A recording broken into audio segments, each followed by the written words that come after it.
when we're thinking about the, if you're thinking, oh, I don't have time to grow this stuff, I, and I don't have the means. If you've got a lawn, if you've got even a balcony with the ability to have a pot, you've got the ability to grow.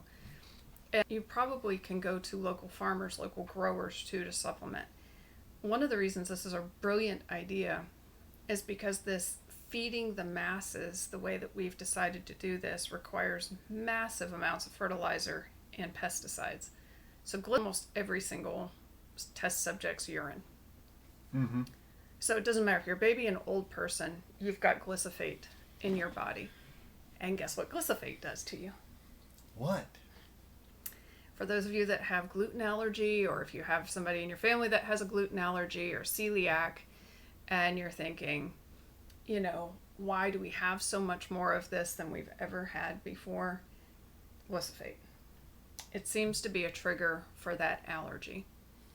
And so the interesting thing too is that while it can cause allergies in us, it also can cause allergies in fish that are exposed to glyphosate and to other animals.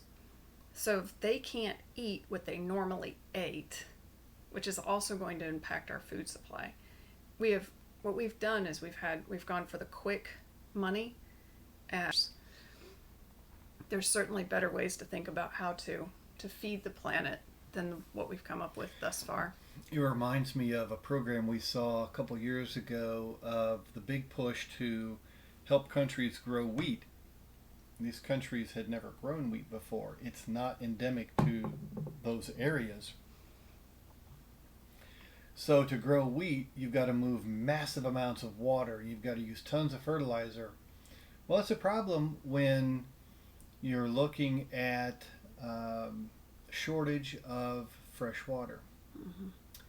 And also, those fertilizers become pollutants, and we see that here. Yeah, that's chemistry, not biology. Yeah, where you have algae blooms, which are a natural occurrence, but these super algae blooms are not natural, and this is in large part due to the runoff from the agricultural area. And so, in worldwide, in numbers that are absolutely terrifying. What is it supposed to be like in 50 years? We have lost our topsoil. yeah, and it's not difficult to create new topsoil, but it is when you don't have any and it takes time to grow food.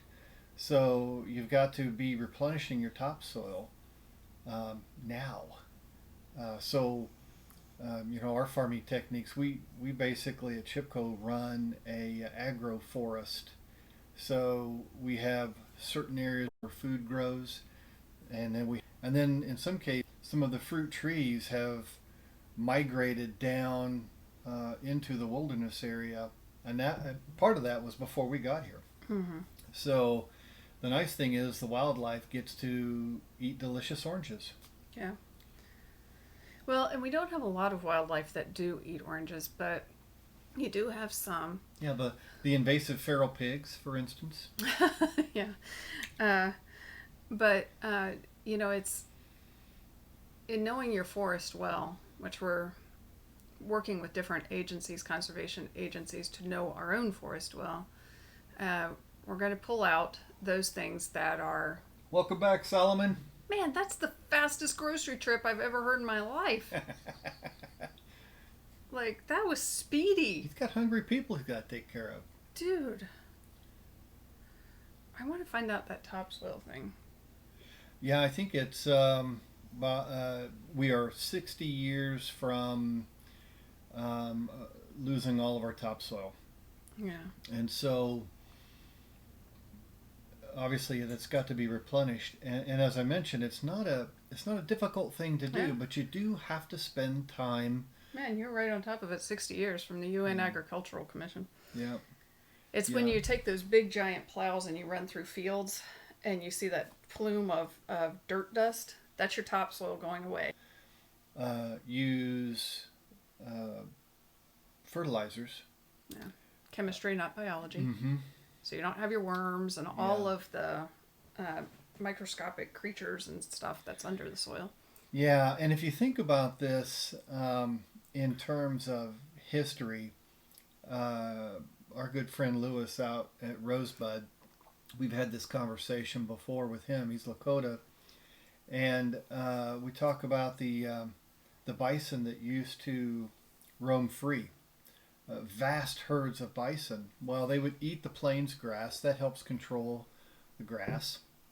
They would excrete what the byproduct of what they've eaten that would nourish the grass, that would improve the biome, and you had very fertile soil.